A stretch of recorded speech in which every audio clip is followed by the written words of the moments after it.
अमरावती ग्रामीण पोलीस दलासाठी जिल्हा नियोजन समितीच्या निधीतून उपलब्ध करून देण्यात आलेल्या पोर्टेबल टॉयलेट आणि पावसाळ्यासाठी आवश्यक रेनकोटचे वाटप करण्यात आले। तसेच जिल्हा क्रीडा निधीतून नूतनीकरण करण्यात आलेल्या आधुनिक व्यायामशाळेचे उद्घाटन 17 जुलै रोजी जिल्हाधिकारी कार्यालय अमरावती येथे पार पडले। या कार्यक्रमाचे उद्घाटन राज्याचे महसूल मंत्री तथा जिल्ह्याचे पालकमंत्री चंद्रशेखर बावनकुळे यांच्या हस्ते आभासी पद्धतीने झाले।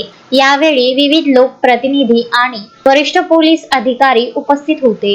या सुविधांमुळे पोलीस कर्मचाऱ्यांच्या कार्यक्षमतेत आणि आरोग्यात मोलाची भर पडणार आहे। याशिवाय मुख्यमंत्री युवा कार्य प्रशिक्षण योजनेअंतर्गत निवड झालेल्या 115 प्रशिक्षणार्थींपैकी मेळघाटातील 7 प्रशिक्षणार्थींना पालकमंत्र्यांच्या हस्ते नियुक्ती पत्रांचे वाटप करण्यात आले। ही सर्व कामे पोलीस अधीक्षक निकेतन कदम यांच्या मार्गदर्शनाखाली पार पडली। शोएब खान, विदर्भ न्यूज, अमरावती।